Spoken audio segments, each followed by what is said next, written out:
You remember that famous egusi soup? This is it. Egusi and fufu, anywhere you go on the internet.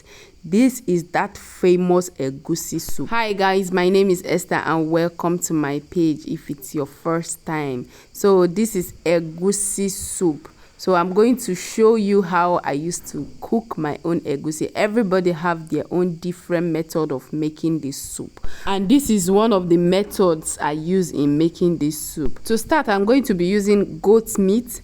I'm going to be using cow meat as well. I'm going to be using shaki, both goat shaki and cow shaki. So I'm going to be using a body, and I will still use pomo, that's cow skin, and I will be using stock fish, that's the okporoko. Then I will be using dry crayfish, of course, dry crayfish, and I'll also use dry fish and dry mangala, this dry catfish and mangala as well.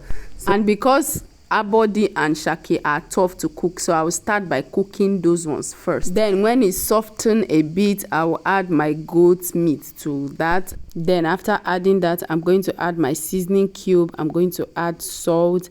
I'm going to add onions to that, and I will add my salt. Then stir it together. I stir everything and make sure that it is well incorporated.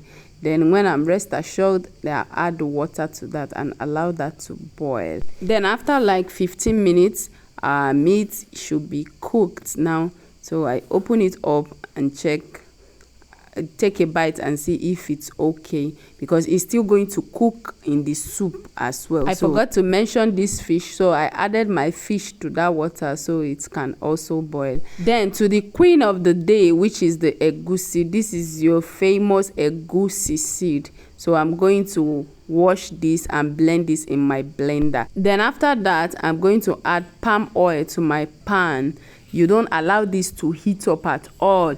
You just add it to your pan, allow it to just let it just hot a little, then add my blended egusi to it.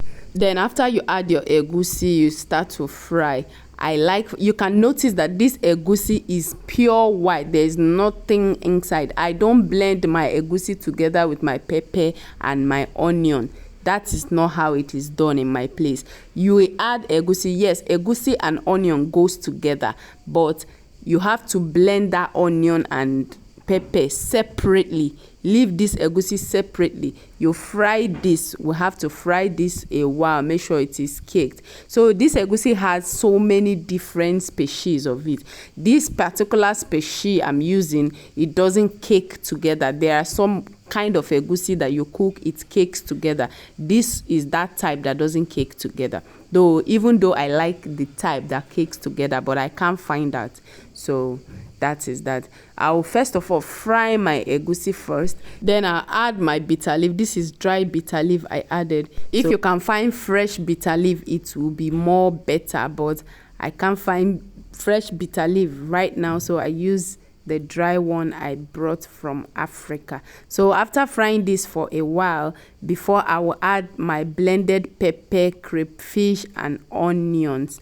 I'll add it later. I don't blend everything together. Then after adding it, I will continue to fry this. I'll continue to fry it until I'm rest assured that my egusi is well cooked, and also the pepper and the onions and everything, they are well cooked. And at this point, now I'm sure that my egusi is well cooked. Now it's time for me to introduce my proteins inside my egusi. I added all the meat. This is dry crayfish that I blended. So I'm still going to be adding this onga for egusi specifically. So I'm adding that. That is a very nice flavor for egusi soup. Then you also add salt, mix everything together. It's time to now introduce the meat stock. Remember that stock we use in boiling that meat? That's what I'm going to be using. And also the stock from the stock fish I boiled earlier. So I'm still going to introduce my dry fish at this point. Note that those fishes are thoroughly washed with warm water. I washed them with warm water and salt first, and I set them aside for this time. Then stir it together so it can also absorb the soup as well. so it can be well incorporated with other things. So I'm also going to add my fresh fish at this point. I like adding my fresh fish now because I don't want them to scatter in the soup. That's why I normally add them later. And I added the pomo. Note, I don't want this pomo to be overcooked or too soft. That's why I'm adding them this time as well. So I'm going to mix everything together so that they can absorb the sweetness of the soup, so they can marry each other, marinate very well. They will be well incorporated, so they will get acquainted with each other.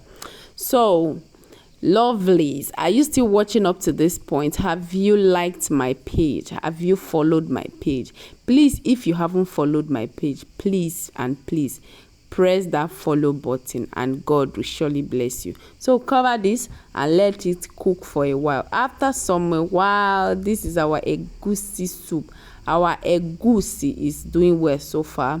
This egusi, you can eat this with your eba, you can eat it with your fufu, you can eat it with your semolina, your semola. You can eat this with basically any swallow of your choice. This egusi soup is a universal soup. This soup is mostly cooked in my place whenever there is any festivity. This soup must be there if they are having any festival, New Yam festival, whatever festival, you will find egusi. So do you like egusi? Would you like to try egusi? Have you tried egusi before? Do you know how to prepare your egusi? So let me know in the comment section. And please don't forget to like this video, please. Don't forget to share this video. Don't forget to follow me if you haven't followed my page. And for those that like my videos, for those that share my videos, those that comment, I really appreciate you. I appreciate your time. I do not take that for granted. Thank you so much.